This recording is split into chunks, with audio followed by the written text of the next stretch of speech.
As surprising as it was that the world was screaming out for a DS port of Age of Empires, in fact they ended up getting 2 of them for it, the original Age of Kings contained such a massive game-breaking bug it would permanently brick, not the DS, but the cartridge itself.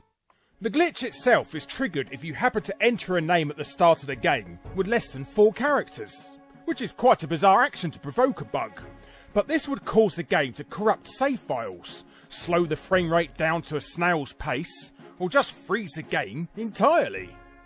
Now, any normal person would just assume rebooting the game would fix all these issues, but in this case, that's the worst thing you could possibly do.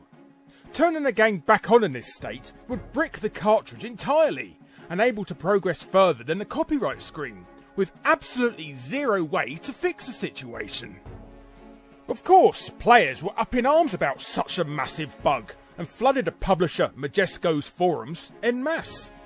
And judging by the publisher's posts, they were completely clueless themselves about what was causing the issue, initially assuming it was the players using the save and quit option to end the game.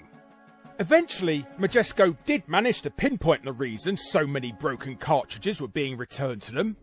So, what was their remedy to fix this incredibly damaging and costly bug? Recall the game? Re-release the game completely patched? Simply block people from entering names shorter than 4 characters? Nope, all future versions just came with a slip of paper telling people not to do it anymore. Genius! So, the moral of this story is, if your name is Tim, Dan, Sue or Amy, don't buy the DS version of Age of Empires, as you'll just be throwing 40 clams in the bin.